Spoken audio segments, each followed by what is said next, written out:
What about it, YouTube? Okay, so if you've been going down the rabbi hole and you've been noticing things, then you might hear along the way about Chabad Lubavitch. Jared Kushner's a member of Chabad Lubavitch. That's Trump's son-in-law. Okay, so who is Chabad Lubavitch and what do they have to do with Russia? Well, here's Times of Israel. So I don't think we can argue with the source here too much. Let's see what they say. Russian chief rabbi protests as top official describes Chabad as a supremacist cult. Oy vey. In an article calling for the de-Satanization of Ukraine, Russia's assistant national security advisor includes Chabad Lubavitch in his list of neo-pagan cults. I'll stop for a second. This is Russian President Vladimir Putin speaks with Chief Rabbi of Russia, Berel Lazar, during a ceremony unveiling the memorial to members of the Jewish resistance in Nazi concentration camps during World War II at the Jewish Museum and Tolerance Center in Moscow. How special. All right. Moving on, a top Russian national security official referred to the Chabad Lubavitch Hasidic movement in Ukraine as a supremacist cult on Tuesday, drawing fierce condemnation from Russia's chief rabbi, Berel Lazar, who is himself a Lubavitcher. In an article for the government-owned agency iFakty weekly newspaper, Assistant Secretary of the Russian Security Council, Alexei Pavlov, called for the de-Satanization of Ukraine, claiming that the country is home to hundreds of neo-pagan cults. Pavlov included in his list of cults the Chabad Lubavitch sect, which began in the 18th century in Russia and is today a major religious force throughout the former Soviet Union and in Russia and Ukraine in particular. Quote, the main principle of Lubavitch Hasidim is the superiority of the supporters of the sect over all nations and peoples, unquote, Pavlov wrote. Oy vey. So could that mean Kushner's part of this ideology? Oh, gosh, I would probably assume so.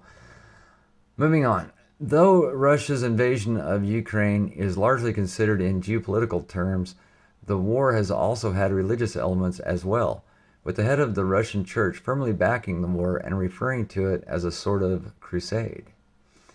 In his article, Pavlov appeared to be channeling his religious view of the conflict. Quote, I believe that with the continuation of the special military operation, it becomes more and more urgent to carry out the de-Satanization of Ukraine, unquote, he wrote. Since Russia launched its war against Ukraine in February, the Chabad movement in Russia has attempted to keep itself out of the crosshairs on all sides. Its rabbis in Russia have denounced the war and the bloodshed, calling for it to end, but have also refrained from blaming Moscow for it, leaving the issue of culpability for the conflict vague. Members of the organization have also, not so subtly, criticized the former chief rabbi of Moscow, Pinchas Goldschmidt, who is not a member of the movement, for his decision to leave Russia and his community in order to more freely criticize the war and Russian leader Vladimir Putin. He's a different kind of discontent. Okay, here we go. Moving on. Pavlov's article demonstrates the precariousness of Chabad's status in Russia in general and calls into question the success of its balancing act regarding the war. In response to the article, Russia's chief rabbi Lazar, who was once considered close to Putin, penned an open letter to Russian authorities calling for them to condemn Pavlov's remarks. quote, "You can call Mr. Pavlov's logic nonsensical or vulgar and superficial anti-Semitism, but this is a new variety of old blood libels. And if they are being uttered by a member of the Russian Security Council, this represents a great danger. Therefore, we demand an immediate and unequivocal response from society and from the country's authorities," unquote, Lazar wrote. In his letter, Lazar noted that he was a member of the Chabad Lubavitch movement, as were, quote, 90% of the rabbis operating in Russia, exclamation point, unquote. Lazar rejected Pavlov's claim that Chabad was a cult and that it considers itself to be superior to others, noting the organization's extensive interfaith work in Russia and abroad.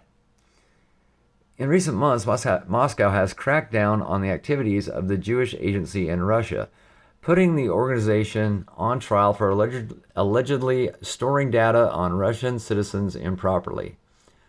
Though an independent organization, the Jewish Agency works closely with the Israeli government and encourages immigration to Israel, in addition to organizing Jewish cultural and educational activities in Russia. Oh, no, they're not spying on the Russians. Moving on. Due to its close ties to the Israeli government, Russian authorities' moves against the group were initially seen as an attempt by Moscow to exert diplomatic pressure on Israel. Now, however, the moves against the Jewish Agency are seen more as a part of an overall crackdown on civil society in Russia, which has been going on for years. Last month, Putin also appeared to warn Russian Jews against leaving the country, which tens of thousands have done since the start of the war in Ukraine, saying that they have a duty to contribute to Russia. Quote, "It is very important that while retaining their loyalty to old spiritual traditions, Russia's Jews make a hefty contribution to the preservation of cultural diversity in our country, to strengthening inter-ethnic concord and the principles of mutual respect and religious tolerance," unquote, he said. All right, I think that's about it, but that's an interesting update.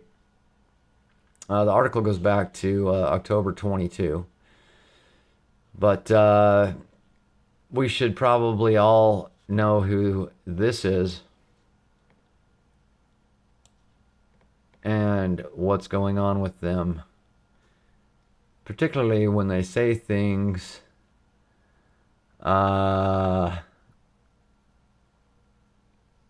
like